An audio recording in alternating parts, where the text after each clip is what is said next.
सबसे ख़ास बात ये है कि मैं लखनऊ की हूँ, आप लखनऊ आई हैं, आपने लखनऊ शूट किया है, तो लखनऊ से ही शुरू करते हैं। अब मैं लखनऊ जो है ना, मेरे लिए एक बहुत ही स्पेशल जगह है मेरे दिमाग में, क्योंकि मेरे यहाँ लखनऊ यानी उत्तर प्रदेश आने के पहले भी मैंने सिर्फ एक ही चीज़ सुनी थी कि लखनऊ जो है ये तहज़ीब का शहर है, ये नवाबों का शहर है, यहाँ पे सब लोग बहुत बड़े दिल वाले हैं। एंड मैम, जब मैं यहाँ पहली बार आई थी ना, यहाँ पे मैं आई थी प्रकाश झा जो है सर, उनके साथ शूट करने के लिए, और मैं यहाँ 1 महीना रुकी थी। And I am not joking, genuinely speaking, यहाँ पे मैंने जब भी किसी भी रेस्टोरेंट में खाने का मन बनाया है, मैं वहाँ गई और जगह खुद ब खुद बन गई। कभी ऑर्डर करने की ज़रूरत नहीं पड़ी, क्योंकि ऐसा लगता है कि लोग आपको देख के ना यहाँ पे आपके दिल की बात कहीं ना कहीं पहचान ही लेते हैं। तो भाई बड़े मतलब ज़ोर और शोर से मैंने बड़े कबाब वबाब खाए नवाबों के इस शहर में। एंड यहाँ की चाय बहुत अच्छी है, यहाँ का पान बहुत अच्छा है, यहाँ की सड़कें, यहाँ का इंफ्रास्ट्रक्चर बहुत अच्छा है। और ऑफ कोर्स जब हम बात करते हैं एजुकेशन की, तो इसमें हमारे इस लखनऊ शहर में एजुकेशन इज़ सो बिग। मैं अभी फ़िलहाल मेरा बहुत आई फील वेरी ऑनर्ड कि मैं लखनऊ यूनिवर्सिटी में आप सबके सामने यहाँ बैठी हूँ। So thank you very very much कि आप लोगों ने मुझे यहाँ बुलाया। I feel so amazing and so special. और मैं ये भी मजाक बना रही थी कि देखो मैं आज मैं येलो पहनी हूँ, कितने सारे लोग आज येलो पहने हैं यहाँ पे तो थैंक यू एवरीवन। या आज थर्सडे है ना, तो आज थर्सडे है ना, इसीलिए मैंने भी येलो पहना है, वही देख लो। मुझे पता भी नहीं था, मगर फिर भी पता चल गया। दिल की बात है ये। बिल्कुल।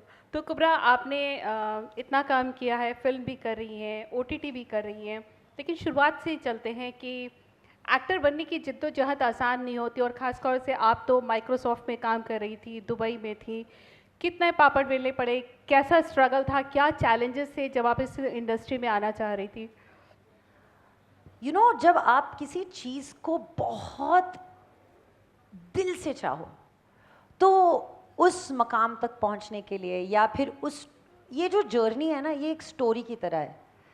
आपको किसी ना किसी मोड़ पे 1 सेकंड के लिए क्वेश्चन तो आएगा आपके दिमाग में, भाई अगला क्या है। बिल्कुल।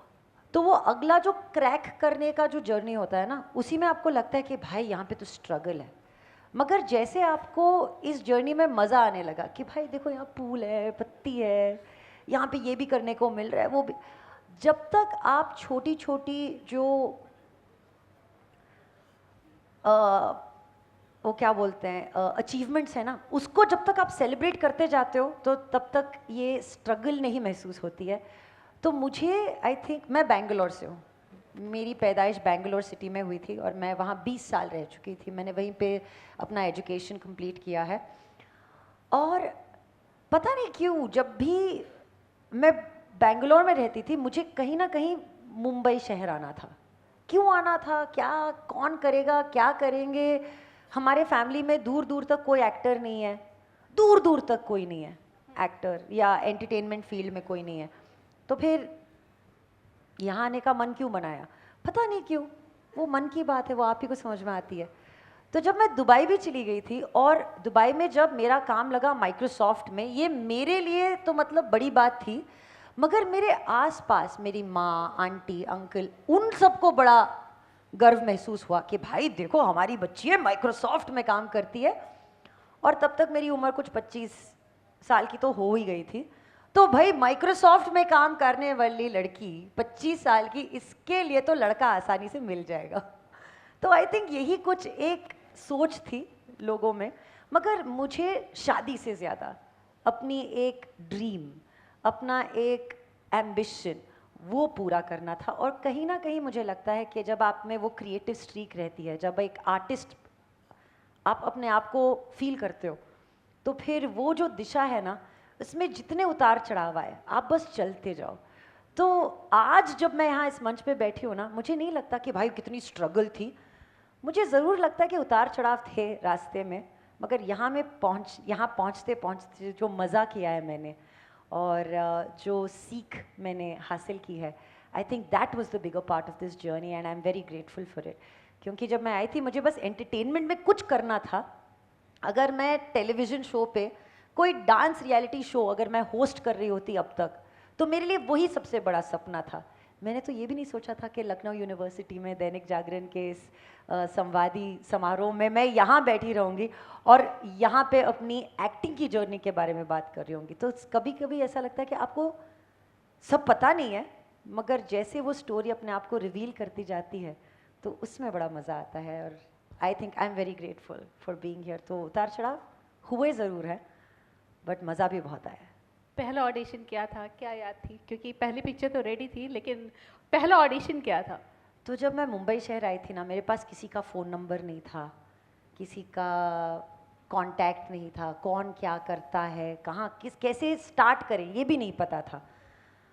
तो किसी ने कहा कि आप अंधेरी में रह जाओ, अंधेरी वहीं पे सारा काम होता है। तो मैंने कहा डन, वहीं रहते हैं। अंधेरी क्या है ज्योग्राफी में कुछ नहीं पता। तो वहीं पे घर लिया और वहाँ पे लोगों ने कहा कि वहाँ ऑडिशन हो रहा है, वहाँ चले जाओ। उस कंस्ट्रक्शन साइट पे एक ऑडिशन हो रहा है, वहाँ चले जाओ। उस ऑफिस में एक ऑडिशन हो रहा है, वहाँ चले जाओ। तो एक बैग लेके घूमते थे हम लोग। और अगर आप किसी भी एक्टर से पूछेंगे जो अपने शुरुआत के दिनों से ऑडिशन करता है, तो उनकी एक बैग हुआ करती है। उसमें आपके पास फॉर्मल क्लोथ्स भी होंगे, ट्रेडिशनल क्लोथ्स भी होंगे और कैजुअल क्लोथ्स भी होंगे। तो आप लेके घूमते हो कि भाई किसी ने कुछ भी पूछ लिया, मेरे पास लुक ज़रूर है। मुझे पता नहीं कि मुझ में कला है कि नहीं, मगर लुक ज़रूर है मेरे पास। तो मैं ऐसा बैग लेके घूमती थी। तो ऐसे में एक ऑडिशन में पहुंची।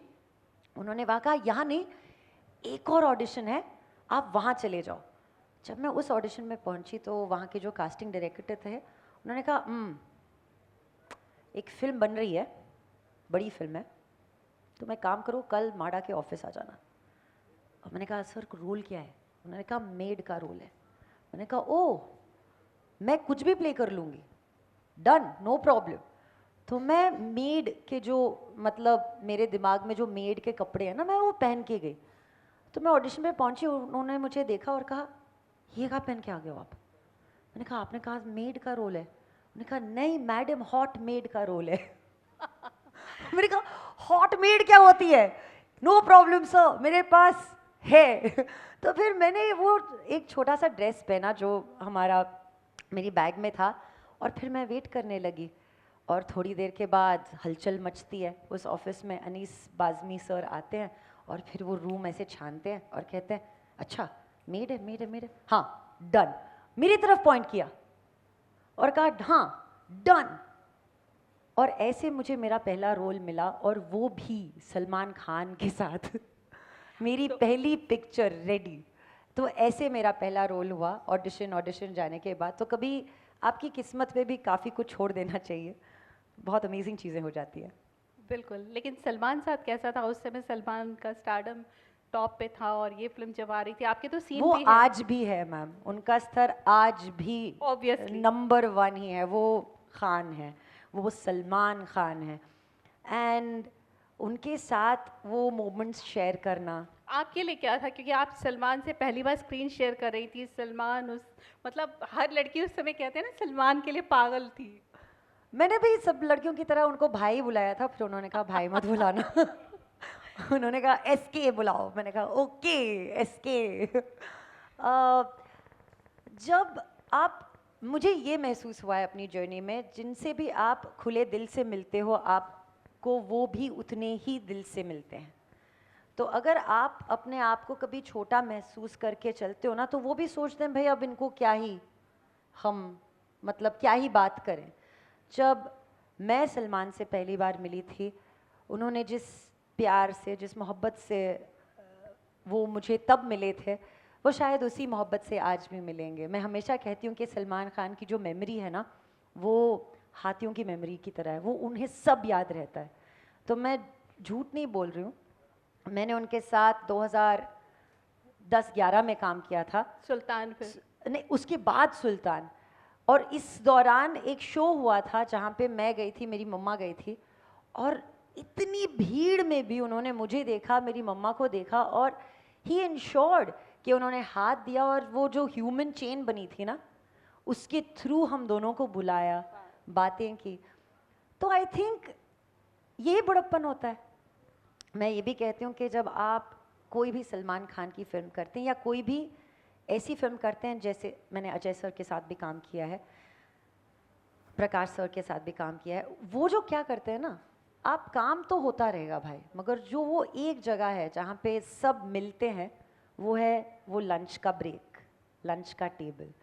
और यही बड़प्पन है कि आप किसी को नज़रअंदाज नहीं करते हो, जो भी हुआ होगा सेट पे आप साथ में खाना खाते हो।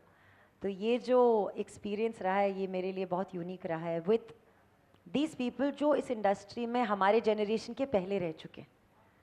इनके बीच में एक कॉमनैलिटी है कि भाई खाना साथ में खाएंगे, एक इमोशन है, इसे शेयर करेंगे, इस कल्चर को बढ़ाएंगे, क्योंकि ये जो स्टोरी टेलिंग है, सिनेमा है, आर्ट है, इसका एक कल्चर होता है और ये कल्चर सिर्फ लोगों के साथ ही बढ़ता है, कहानियों से ही बढ़ता है। तो इसको आई थिंक कुछ ऐसे लोग हैं जो आज भी मान के चलते हैं और हम जैसे नए लोगों के लिए रास्ता बनाते हैं। So I am very grateful for all those people who have invited me into their personal space, ताकि हम कुछ बातें कर सकें, एक दूसरे से सीख सकें और आगे बढ़ सकें। लेकिन कुबरा, जैसे आपने कहा सलमान अजय एक साथ लंच के लिए बुलाते हैं, लेकिन बहुत सारे एक्टर ये भी कहते हैं कि उनके साथ सेट पे भेदभाव होता है, एक्टर्स का खाना अलग आता है, जो सपोर्टिव कास्ट होती है उनके लिए खाना अलग आता है। ये अनुभव भी कभी रहा? जब मेरी पहली फिल्म हुई थी तब मुझे अनुभव हुआ, बट उसके बाद मैंने ये भी देखा है कि चीज़ें बदल रही हैं, राइट। और मुझे यहाँ इस इंडस्ट्री में और इस शहर में 15 साल हुए हैं। मुझे लगता है कि जो बदलाव है वो हमेशा धीरे धीरे धीरे करके ही आता है, मगर जैसे आपने कहा, कई लोगों ने नोटिस किया होगा, जब आप किसी चीज़ को नोटिस करते हैं जो आपको लगता है कि सही नहीं है, उस चीज़ के बारे में हमेशा बोलिएगा ज़रूर। अगर आप उसको दिल में रखेंगे तो किसी को पता नहीं चलेगा कि भाई चेंज का अवसर आ भी सकता है। जैसे कि ये जो 3 नाम मैंने लिए, राइट, ये 3 नाम मैंने इसलिए लिए क्योंकि ये 3 नाम मेरे लिए उस लिस्ट में सबसे ऊपर है। ये लोग लीडर हैं, ये लोग अपने साथ में लोगों को लेके चलते हैं। अभी क्या हो गया, थोड़ा कॉर्पोरेट हो गया है, तो लोग कहते हैं कि भाई यहाँ पे पैसा कम करते हैं, वहाँ पे कैसे करते हैं, यहाँ एक्सेल शीट, वहाँ पे एक्सेल शीट।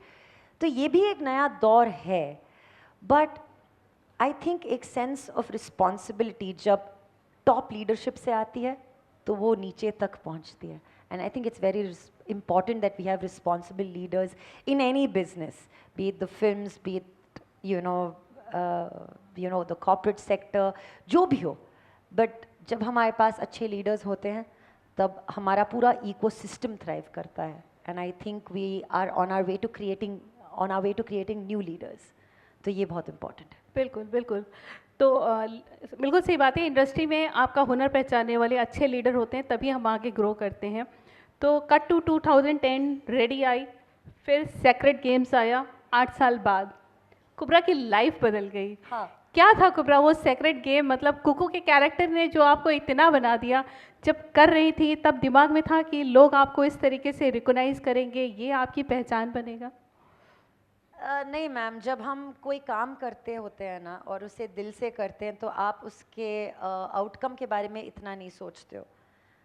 बस मुझे पता था जब मैं ये रोल के लिए मुझे साइन किया गया था, मुझे इतना ज़रूर पता था कि ये एक बहुत ही अलग प्रकार का किरदार है और ये एक ऐसा किरदार है जिसके लिए मुझे बहुत भरोसा किसी और पे रखना था। और वो जो इंसान है उनका नाम है अनुराग कश्यप। जब मुझे पहली बार ये रोल ऑफ़र हुआ तो सबसे पहले मैं भागी किताबों की दुकान में, क्योंकि वहाँ सीक्रेट गेम्स किताब रखी हुई थी। मैंने ख़रीदी किताब, उसमें ग्लॉसरी था पूरे कैरेक्टर्स के बारे में, उसमें कुक्कू नहीं थी। तो मैंने अनुराग कश्यप को फ़ोन किया, मैंने कहा भाई इसमें तो कुक्कू नहीं है, तो आपने कौन सा किरदार रखा? आपने तो कहा था बड़ा अच्छा किरदार है, किताब फेंक दे, बस मुझ पे यकीन रख। और आई थिंक उसी यकीन का नतीजा आज यहाँ आप सबके सामने है। जब आप किसी चीज़ को बहुत दिल से चाहते हो और आप उसमें जान फूंक देते हो, क्योंकि हमारे इंडियन टेलीविज़न पे क्या आई थिंक कहीं इतना बड़ा कोई मोमेंट नहीं आया था जहाँ पे आपने इतना एक इमोशनल सीन देखा, इतनी एक कैरेक्टर की जर्नी देखी, और वो भी 4 एपिसोड में।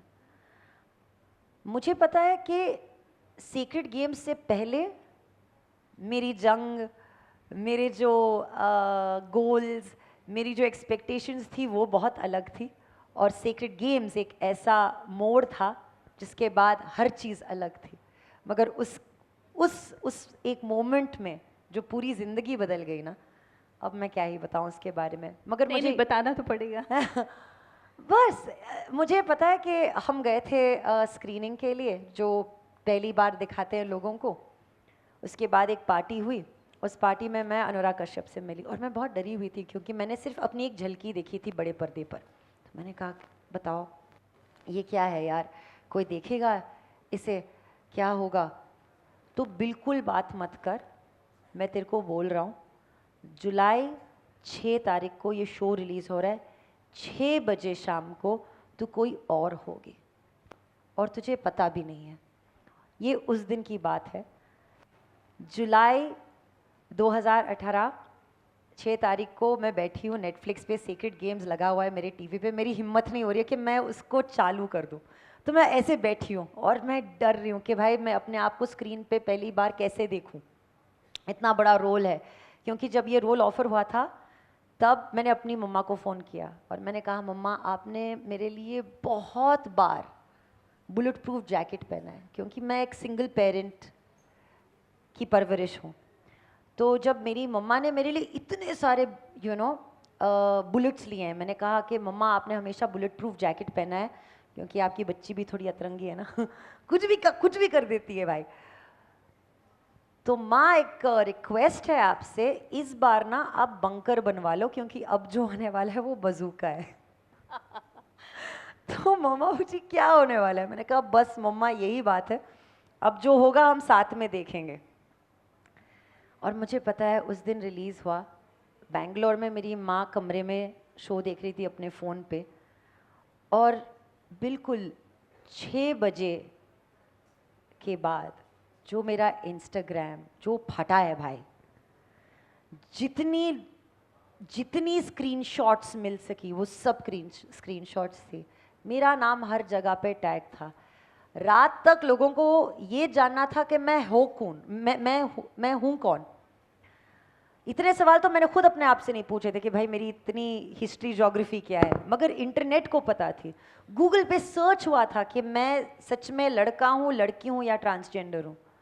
तो ये सब मैं कह रही हूँ कि 2 या 3 दिन में हुआ था, और इतनी जो जिज्ञासा है लोगों में, और वो भी एक कैरेक्टर के प्रति, एक एक्टर के प्रति, ये मैंने कभी एक्सपीरियंस नहीं की थी, और ये मेरे लिए सबसे पहली दफ़ा था। एंड आज भी सोचती हूँ ऐसा लगता है कि भाई एक ड्रीम ही था वो। मगर उसके अलावा ये जो पर्सनल अकम्पलिशमेंट्स हैं ये तो एक तरफ है, बट आई थिंक एक कम्युनिटी का सहारा मिला, एक कम्युनिटी से जान पहचान हुई, एक कम्युनिटी को समझने का मुझे अवसर मिला। And I think that for me has been the greatest learning journey of playing Kuku on television, on screen. और उसके बाद तो आप देख ही सकते हैं कि आज कितनी कहानियाँ हैं हमारी LGBTQIA की, जो हम स्क्रीन पे देखते हैं, जिसको हम रिलेट कर पाते हैं। और जब कोई अच्छा किरदार आता है वो इंटरेस्टिंगली कुकू से हमेशा कंपेयर किया जाता है, या बिल्कुल। कहते हैं कि भाई यहीं से शुरुआत हुई थी। तो I just feel extremely grateful कि इतनी बड़ी बात, इतना बड़ा मोमेंट मैं अपने साथ लेके चलती हूँ, जीती हूँ, ये मेरे लिए बहुत बड़ी बात है।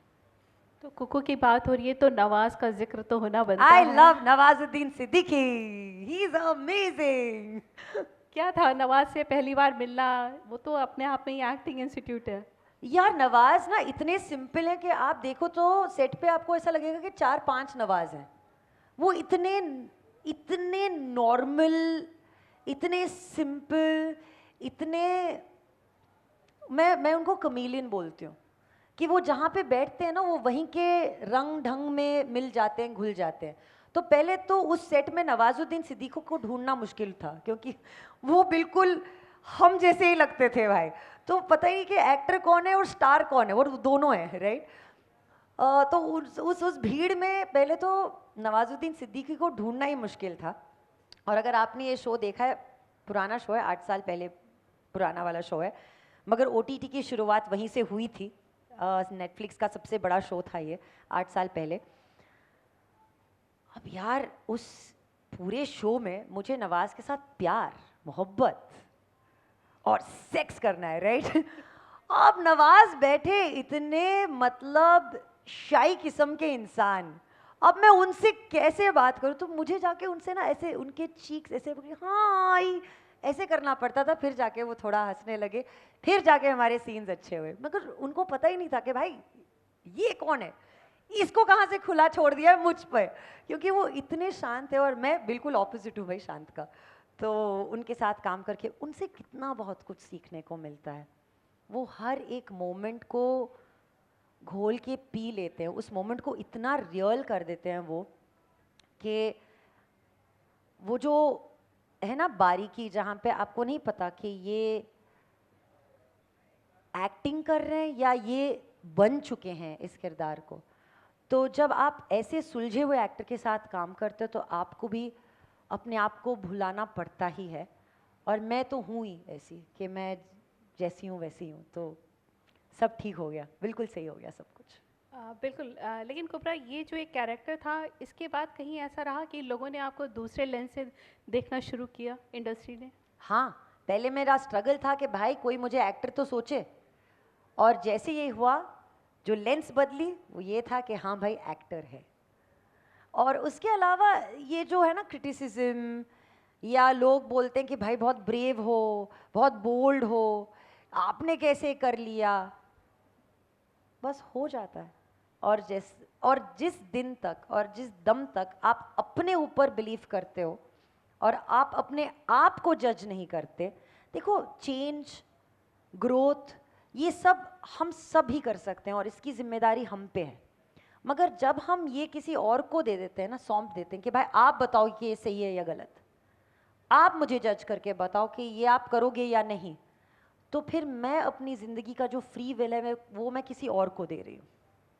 तो मुझे हमेशा से लगता है कि लोग हैं, लोगों का काम है कहना, वो जो चाहे कहें, मगर दिल में मुझे पता है कि मैंने जो किया वो अच्छा किया, जो सही किया, और किसी और के लिए नहीं, अपने लिए सही किया। और जब आपको ये बिलीफ होती है ना, तो ये आपका सच बन जाता है, और वो सच को ट्रैवल करने में फिर टाइम नहीं लगता। तो मुझे बिल्कुल नहीं लगा कि भाई लोग क्या कहेंगे, उनका काम ही है कहना, भाई बोल लो चलेगा, मैं ठीक हूँ। बिल्कुल सही बात है, आपको खुद पे यकीन होना चाहिए। यकीन होना चाहिए। और फिल्म इंडस्ट्री में तो बहुत ज़रूरी है। 100%। आई थिंक कोई भी इंडस्ट्री हो, स्पेशली आजकल की जो लड़कियां हैं, things are changing and changing for the better every day. अब इस वक्त में, इस दौर में, जितना हम अपने आप पर बिलीव करेंगे ना, उतना अच्छा होगा। यही वो दौर है जहाँ पे हम लोगों के अप्रूवल पे निर्भर ना हो, बल्कि हम अपने आप पे बिलीव करें और आगे बढ़ते जाएं, क्योंकि ये जो रास्ता है ना, ये सबके लिए सेम ही है। बस जितनी कठिनाइयाँ आपको नज़र आएंगी उतनी शायद मुझे भी नज़र आएंगी, और उसको पार करना ही तो हमारा काम है। बस अपने रास्ते पे चल पड़ो, किसी की सोचो मत, और कॉन्फिडेंस से आगे बढ़ते रहो, सब ठीक हो जाएगा भाई, सब ठीक हो ही जाता है। पर इंडस्ट्री तो इनसाइडर आउटसाइडर पे ही अटकी रहती है। मेरे लिए तो बहुत अच्छा हुआ है ना कि मैं आउटसाइडर थी, क्योंकि इनसाइडर्स के अलग चैलेंजेस होते हैं, और आज जो हमारी ऑडियंस है ना, वही नंबर 1 कास्टिंग डायरेक्टर है मैम। जब ऑडियंस को आप अच्छे लगते हो ना, वो आपको इतना सर आंखों पे बिठा के रखेगी कि ऑडियंस खुद बोलेगी कि मैं इसको देखना चाहती हूँ, मैं देखना चाहती हूँ कि कुब्रा अगली बार क्या करेगी। और ये जो प्यार है, ये जो मोहब्बत है, ये आपको ऑडियंस से ही मिलेगा। ये आप ऑडियंस के प्यार को आपके फैमिली के प्यार से मिक्स नहीं कर सकते। हाँ, अगर आप किसी फिल्म के फैमिली से हो तो आपको अपॉर्चुनिटी ज़रूर मिलेगी, मगर उस अपॉर्चुनिटी पे टिके रहना, ऑडियंस का प्यार हासिल करना, ये सब आपके क्राफ्ट पे फिर निर्भर करता है। एंड आई थिंक आजकल जो एक्टर्स आ भी रहे हैं हमारी इंडस्ट्री में, वो इनसाइडर्स हो या आउटसाइडर्स, आई थिंक सब क्राफ्ट पे फोकस कर रहे हैं और ये अच्छी बात है, क्योंकि क्राफ्ट से हमारी इंडस्ट्री, हमारी स्टोरी टेलिंग, ये सब बढ़ेगी। और मुझे आउटसाइडर होने का यही फ़ायदा हुआ कि यार अगर आपके पास कुछ है ही नहीं लूज़ करने के लिए, आपके पास कुछ खोने के लिए ही नहीं है, तो फिर आप डंके की चोट पे खेलो ना, डर किस बात का है? बिल्कुल। अगर आपके पास हारने का ही डर नहीं है तो फिर जीत ही जीत है। तो फिर सॉलिड तरीके से खेलो यार, फ्रंट फुट पे खेलो आप। और आई थिंक यही मैंने किया है, और मैंने हर चीज़ ट्राई की है। और हमेशा हर चीज़ ट्राई करो। जब तक आप ट्राई नहीं करोगे आपको पता ही नहीं है कि आपको मज़ा किस में आता है, आपको पता ही नहीं है कि आप किस चीज़ में फेल होगे, आपको पता ही नहीं आप कौन सी चीज़ में विन कर जाओगे।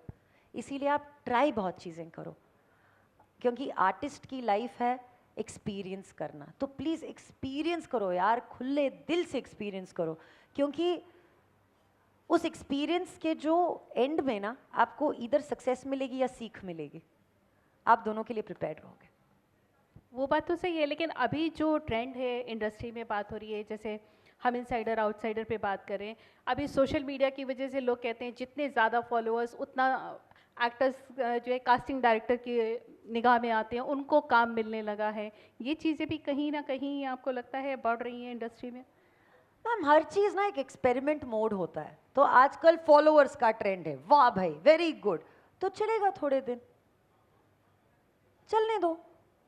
मगर जो आपकी क्राफ्ट है, जो आपकी सेंसिबिलिटी है, वो तो चेंज नहीं हो सकती ना। बिल्कुल। एजुकेशन जो है वो कभी चेंज नहीं हो सकती ना। जो आपका फाउंडेशन है वो तो चेंज नहीं हो सकता। और हाँ, अगर लोगों को फॉलोअर चाहिए तो उसको भी अपने काम की तरह देखो। अगर लोग कह रहे हैं कि आपको आपके फॉलोअर्स बढ़ाने हैं, तो सोचो कि आप क्या कर सकते हो। जैसे कि भाई मुझे कोई मतलब क्या कहते हैं वो एम्बैरेसमेंट नहीं है ये कहने के लिए कि मैं रोज़ सुबह में उठती हूँ और मैं हेलो ह्यूमंस कह के एक जोक ज़रूर सुना देती हूँ सुबह में। वो मेरा एंगेजमेंट है अपनी ऑडियंस के साथ, वो अलग ही है। जो मैं करती हूँ वो एक्टिंग है, वो किसी और ने लिखा है, उसका मैं एग्जीक्यूशन करती हूँ, उसको मैं पर्दे पे उसमें जान ले आती हूँ। मगर ये जो इंस्टाग्राम है, ये जो सोशल मीडिया है, ये आपका माध्यम है, आप लोगों तक कैसे कनेक्ट कर सकते हो। तो ये जो दो चीज़ें ना ये अलग है। तो इसको जितना आप अलग तरीके से देखोगे, और इसके लिए जो करना है इसके लिए करो, उसके लिए जो करना है उसके लिए करो। आप बिना ऑडिशन के फॉलोअर्स, क्या क्या फ़ायदा, राइट? आपके जितने भी फॉलोअर्स हों आपको ऑडिशन तो करना ही पड़ेगा ना, कास्टिंग डायरेक्टर को देखना ही होगा कि आप अच्छे एक्टर हो या नहीं। बिल्कुल।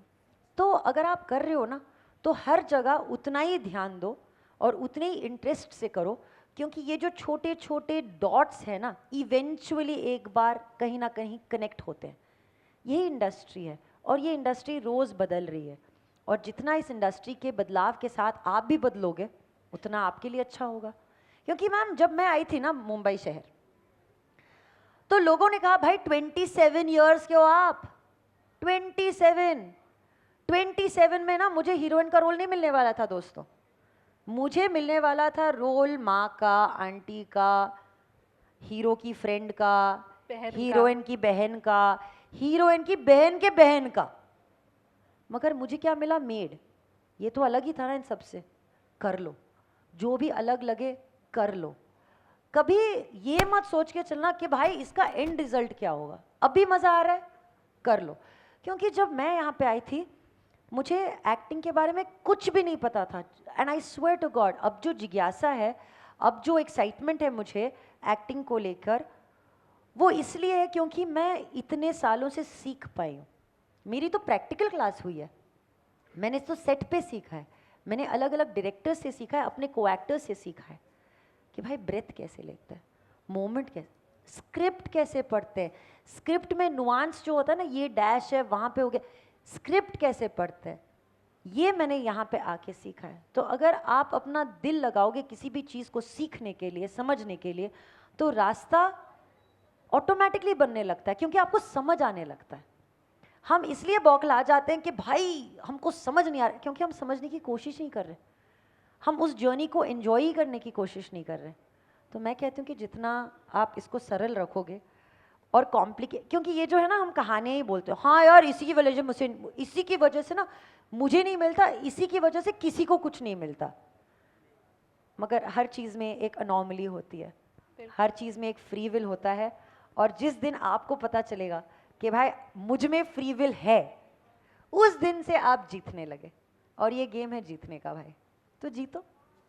बिल्कुल, जीतना हर कोई चाहता है। बस जीतो बस, और जीतने के लिए आपको हारना भी पड़ेगा, वो तो रूल है। वो तो रूल है।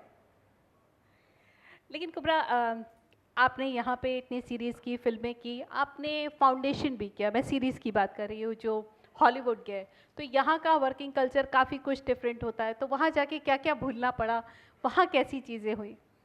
वहाँ पे एक्चुअली क्या था ना, ये भी इंटरेस्टिंग बात है ना कि मुझे सीक्रेट गेम्स, फाउंडेशन, ये सब लोगों के लिए ड्रीम्स होंगी, क्योंकि ये आफ्टर द फैक्ट है, क्योंकि ये हो चुकी हैं। जब मैं इन चीज़ों के लिए ऑडिशन कर रही थी ना, ये मेरे इमेजिनेशन से भी बड़ा था, कि मैं इसको इमेजिन भी नहीं कर पा सकती थी कि भाई फाउंडेशन जैसे बड़े साइंस फिक्शन शो जो एप्पल टीवी पे है उसमें मैं विलन का रोल प्ले कर रही हूँ, और ये जो विलन है ये इंडियन चेहरा है, लेकिन प्लैनेट कोई और ही है, मतलब मैं इस प्लैनेट से ही नहीं हूँ, मैं कहीं और से हूँ। तो सोचो ये कहीं से भी कास्ट हो सकता था, मगर आराम नगर, अंधेरी वेस्ट में इसका ऑडिशन हुआ, और मुझे जाना था वहाँ पे 100% फुल्ली प्रेजेंट, अपनी लाइन सीखनी थी, मुझे अपना काम ठीक तरह से करना था। शुरुआत तो वहीं से हुई। तो जिस शिद्दत से मैं वहाँ पे गई और उस ऑडिशन को कंप्लीट किया, मुझे आज तक यकीन नहीं होता है कि 3-4 महीने के बाद मुझे वापस कॉल आया था ये कहते हुए कि भाई हाँ कंफर्म हो गया है, आप ही फ़ायरा हो इस शो में। और मुझे पता है मैं सुबह में उस दिन कॉफ़ी बना रही थी और इतनी बड़ी बूंद स्वेट की ना, मतलब मैं इतनी स्ट्रेस थी, और यहाँ से इतनी बड़ी बूंद स्ट्रेस की ना यहाँ से हो गया। मैंने कहा क्या मेरे साथ हो रहा है इतना बड़ा प्रोडक्शन। और वहाँ जाते हो तो लाइफ बड़ी सिंपल कर देते हैं। आप जैरेड हैरिस हो या कुब्रा सेठ, आप उसी मेकअप टेबल पे बैठोगे, आप वही खाना खाओगे जो सब लोगों के लिए उस दिन मेन्यू पे है। आपके पास एक एडी होगा और वो एडी आपके लिए, आपको जो चाहिए वो एडी लेके आएगा। हमारे कंट्री में हमारे पास ये सहूलियत है और ये डिफरेंस है कि मेकअप के लिए कोई और यहाँ पे बैठे, हेयर के लिए कोई और, टीम अलग कोई पूरी। और, खाने के लिए कोई और, फ़ोन नंबर के लिए कोई और, किसी चीज़ के लिए कोई और। मैं एक हूँ मगर मेरी टीम बहुत बड़ी है। तो वहाँ जाने के बाद मुझे ऐसा लगा कि भाई कम लोगों में भी काम हो सकता है। मुझे ये भी लगा कि ये जो सीख मैंने वहाँ से सीखी है ना, ये शायद उतना मैंने हमारे देश में देखा नहीं है, मगर है, मगर मैंने इसको इतना क्लियरली ट्रांसलेट होते हुए नहीं देखा है। बट आई रिमेंबर एक बार, तो वहाँ पे मेकअप जो है, एक टीम लीडर है और उनके सारी टीम है, तो वो टीम को पता है कि ये कैरेक्टर के लिए ये करना है इस एपिसोड के हिसाब से, राइट। तो एक दिन किसी एक उस टीम मेंबर की गलती हो गई, उन्हें कुछ करना था, उन्होंने कुछ और कर दिया, तो हो गई गलती, ये तो कंफर्म है। मगर जब उस गलती का हमें अंदाज़ा हुआ, सबसे पहले जो टीम लीडर थी ना, वो आई और टीम लीडर ने कहा कि भाई गलती मेरी है। तो जब गलती हो वो टीम लीडर की होती है, और जब सक्सेस हो तो पूरी टीम की होती है। ये मैंने बहुत फर्स्ट अच्छी बात हैंड है। देखने का मुझे मौका मिला। एंड आई थिंक अगर ऐसी छोटी छोटी आदतें, ऐसी छोटी छोटी मोमेंट्स जहाँ पे हम एक दूसरे के साथ एक कल्चर और एक एम्पैथी के साथ काम कर सकें, तो हमारी इंडस्ट्री भी कहीं पीछे नहीं है। बिल्कुल हम सही बहुत बात है। आगे जा सकते हैं, क्योंकि हमें बहुत कहानियाँ हैं। अगर यहाँ पे हम एक दूसरे से बात करें ना, तो हमारे अंदर इतनी इतनी कहानियाँ हैं कि हम खुद परेशान हो जाएंगे कि भाई इतनी कहानियाँ का करें क्या। तो थोड़ी ऐसी कहानियाँ होती हैं जिसे भुलाना पड़ता है, आगे बढ़ना पड़ता है, और थोड़ी ऐसी कहानियाँ हैं जिन्हें हमें पिरो के उसका कुछ और एक रूप हमको देखने को मिलता है, बट हमेशा हर जगह हमको कुछ ना कुछ सीखने को ज़रूर मिलता है। बिल्कुल सही बात है, सीखने वाले पे हैं आप, क्या सीखना, कहाँ से चाहते हो। बिल्कुल। तो कुछ सवाल ऑडियंस से भी ले लेते हैं अब। ये हाँ, माइक दीजिए।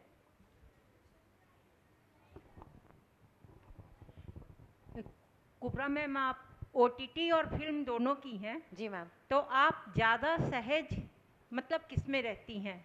हम लोग तो दोनों में आपको देखने में सहज, अभी रिसेंटली राइज एंड फॉल्स में बहुत अच्छे से आपको वर्क किया, और राइज एंड फॉल्स में मेरे हस्बैंड और बेटे की पहली पसंद आप थी। Thank you ma'am, thank you. वो लोग ऑफिस के चलते नहीं आ सके, तो मैं उनको उनकी भी मेरा प्यार दे देना मैम, representative बन के आपके आई पति हूँ। को भी मेरा प्यार दे देना तो मैम। आप ये बताइए कि आप किस में ज़्यादा सहज रहती हैं? मैम क्या है ना कि दोनों का जो स्टोरी टेलिंग फॉर्मेट है ना वो थोड़ा अलग है, जी क्योंकि टाइम बाउंड जी जो है ना अलग है। जब हम कैरेक्टर ओटीटी पे करते हैं तो मुझे लगता है कि कैरेक्टर का आगे पीछे का, उसकी हिस्ट्री, उसकी ज्योग्राफी, उसका आगे का जो स्टोरी है वो आपको देखने को मिलता है कि कैरेक्टर को आप लेयर्स में देख सकते हो। बिल्कुल। फिल्म में आपको थोड़ा टाइम मिलता है क्योंकि स्टोरी के जो मेन पात्र हैं उनकी स्टोरी बहुत इंपॉर्टेंट है और कैरेक्टर्स की स्टोरी सपोर्टिंग हो जाती है। मगर ओटीटी के माध्यम से हमने ये देखा है कि जो कैरेक्टर्स भी हैं ना उनकी भी स्टोरी बहुत इंपॉर्टेंट है, क्योंकि हर एक कैरेक्टर का प्रभाव वो मेन लीड, मेन जो एक्टर एक्ट्रेसेस है उन पे पड़ता है। तो मुझे लगता है कि ओटीटी के जो शोज़ हैं उनमें काम करके मुझे लेयर्स, डेप्थ इसका ज़्यादा एहसास हुआ है। बट दोनों बहुत अलग है, एक्टिंग वही है मगर दोनों का स्टोरी टेलिंग फॉर्मेट कुछ अलग है। बिल्कुल मैम, मैं भी आपकी बात से सहमत हूँ। Thank you. बस ओटीटी में हम लोग रोज देख के आपको लंबे समय तक याद रखते हैं, फिल्म की छोटी रोल शायद एक बार भूल भी जाते हैं। ये हो सकता है, ये हो सकता है। कुबरा, एक चीज़ इसी में पूछूंगी, राइज एंड फॉल मोस्टली जो फिल्मों में काम करते हैं एक्टर वो रियलिटी शो में नहीं आना चाहते, अपनी ज़िंदगी को पब्लिक के सामने नहीं खोलना चाहते, पर आपने ऐसा करते समय सोचा नहीं आप जा रहे हो वहाँ, बहुत सारी चीज़ें होंगी। मैम ये जो चीज़ है ना, आप डिसीजन उस वक्त ये सब सोच के लेते हो कि भाई ये मुझे कैसे इम्पैक्ट करने वाला है। सब लोगों ने कहा कि भाई रियलिटी शो आप तब जाते हो जब आपका करियर ख़त्म हो चुका है, मगर मुझे तो बहुत आगे जाना है।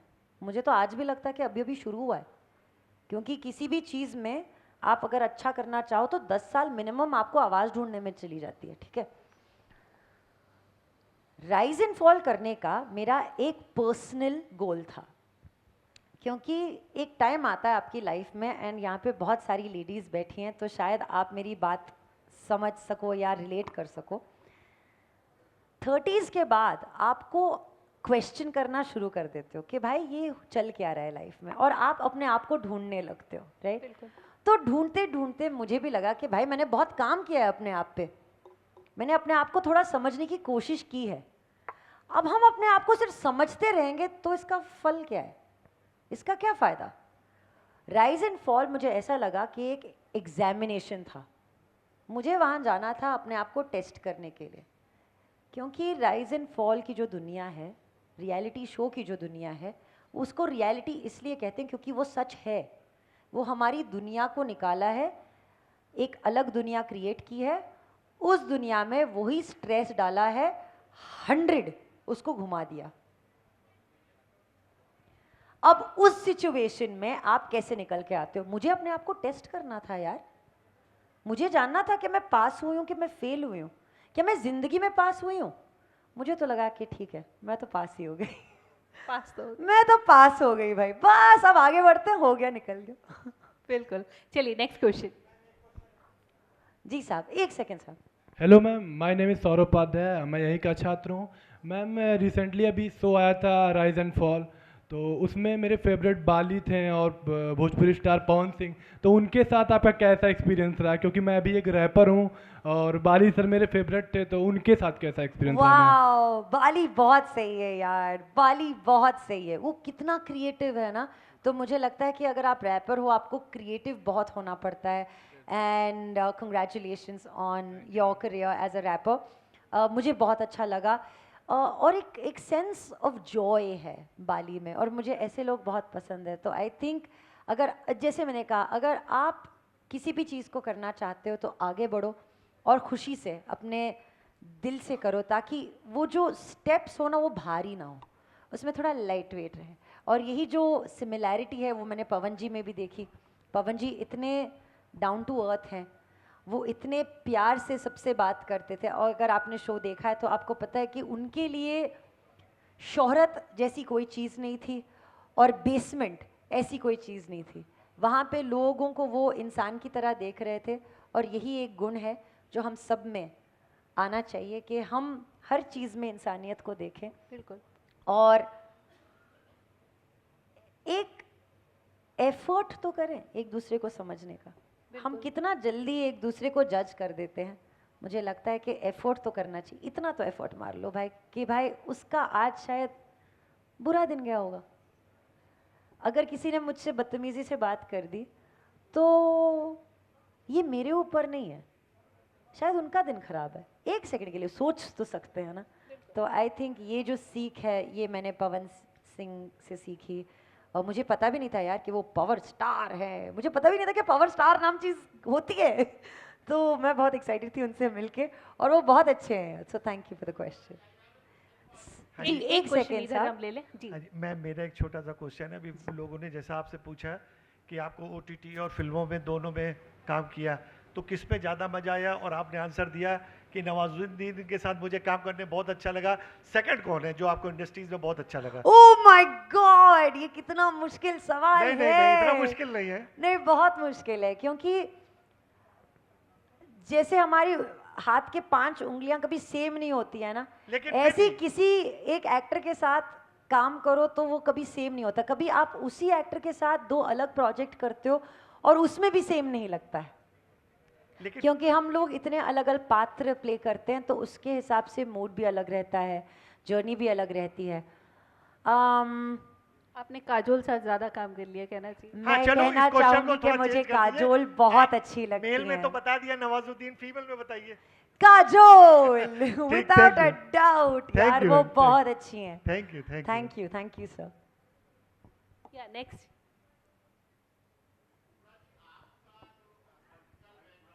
माइक आ रहा आपके पास।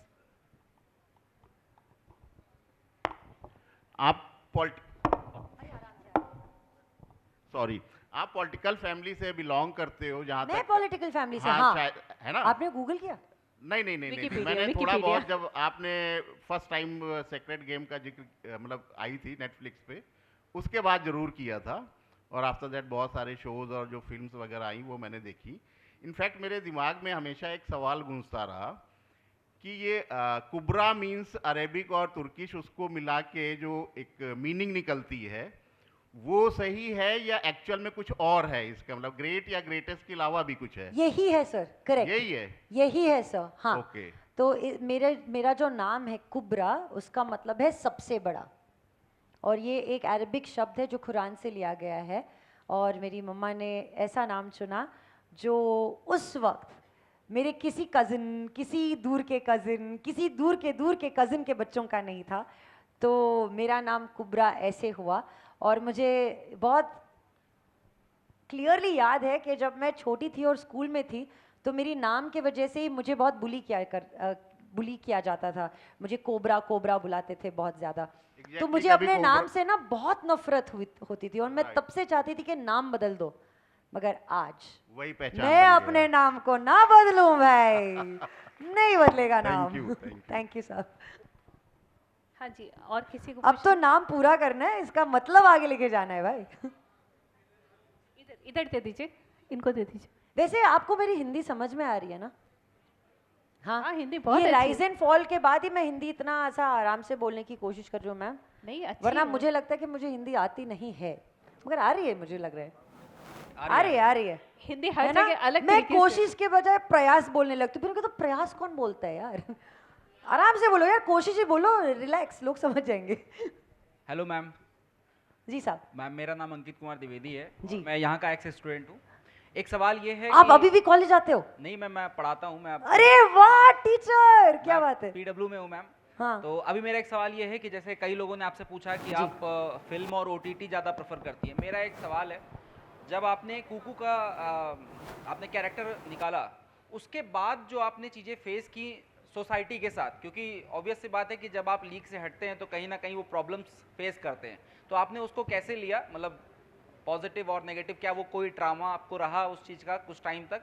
और दूसरा सवाल, आपका जो नाम है बहुत यूनिक है, तो कई बार जब आप मंच पे होते हो तो जो एंकर्स होते हैं कई बार नाम बड़ा ही अजीब सा ले लेते हैं, तो क्या ये चीज़ आप फेस करते हो कहीं अलग अलग जगहों पर? हाँ यार, ऐसा नहीं हो सकता ना कि आप हमेशा सोचो कि आपका नाम है तो सबको सही बोलना आता होगा, तो ये आपकी भी गलतफहमी होगी। अगर किसी ने गलती कर दी तो कोई बात नहीं, उनको आप बता दो आपका नाम क्या है, तो मैं ठीक तरह से बता देती हूँ, तो इसका इतना लोड नहीं है लाइफ में, ये ठीक है, ये मैं बोल दूंगी, ठीक है। आपका दूसरा सवाल क्या था? नहीं ब्रो, मैं ट्रॉमा वॉमा नहीं लेती हूँ यार। ट्रॉमा ना एक्चुअली पर्सनल लाइफ में बहुत हो चुका है, तो अभी वो खत्म हो गया। अभी ये तो काम है, काम में भी ट्रॉमा, पर्सनल लाइफ में कितना ट्रॉमा झेलोगे भाई। एट सम पॉइंट ना जो लोग बोल रहे हैं उनको बोलने दो। क्यों? क्योंकि बोल के एक ना एक दिन थक ही जाएंगे ना लोग, बस उनको थका दो, आप करते जाओ। जो थक रहा है उसके पीछे आप भी थकते जाओगे तो फिर क्या फायदा। वो भी थक रहा है, आप भी थक रहे हो, आप फोकस रखो भाई, आपको कहीं और जाना है, जिनको बोलना है वो बोलते रहे, नो प्रॉब्लम। तो ये मेरा लाइफ में गोल रहा है। एक बार जोरदार तालियां होनी चाहिए कुबरा के लिए। वाह, ये था एंडिंग, थैंक यू। और कुबरा, वहाँ से सवाल आ ही गया है, तो चूंकि मैं एक एंकर हूँ तो मैं जानना चाहती हूँ कि आपके पूरे नाम का जो उच्चारण है, प्रोनाउंसिएशन है, वो क्या है? कि आपने सिर्फ कुबरा बोला है, आगे के में नाम में बहुत कंफ्यूज रहते हैं लोग, सेठ बोलते हैं या सेठ बोलते हैं। सेठ। सो माय नेम इज कुबरा सेठ। सेठ जी, Okay. SAIT सेठ, कुबरा हाँ, तो ये सेठ। थोड़ी सी कंफ्यूजन हमारी भी यहाँ मगर पे। मैम, मैं आपको एक बात बताऊं, मैं एक दिन प्लेन से उतरी तो वहाँ पे वो प्लाकार्ड होता है ना जहाँ पे लोग इनवाइट करते हैं, मुझे बुलाया गया था मिस्टर कुबरा सेंट। मैं कह रही हूँ मैं बड़ी चीज़ों के लिए बनी हूँ यार, आप नहीं देख रहे हो। मैं देख रही हूँ। बहुत बहुत धन्यवाद आप दोनों का, इतनी ऊर्जा से आपने जो ऊर्जा हमारे अंदर ट्रांसफ़र की है, हमें यहाँ तक पहुँचाई है, उसके लिए हम सच में आपका दिल से आभार व्यक्त करते हैं। Thank you very very much कि और- आप लोगों ने अपना टाइम लिया इस बात को सुनने के लिए। Thank you Smita ma'am for thank you for giving your time.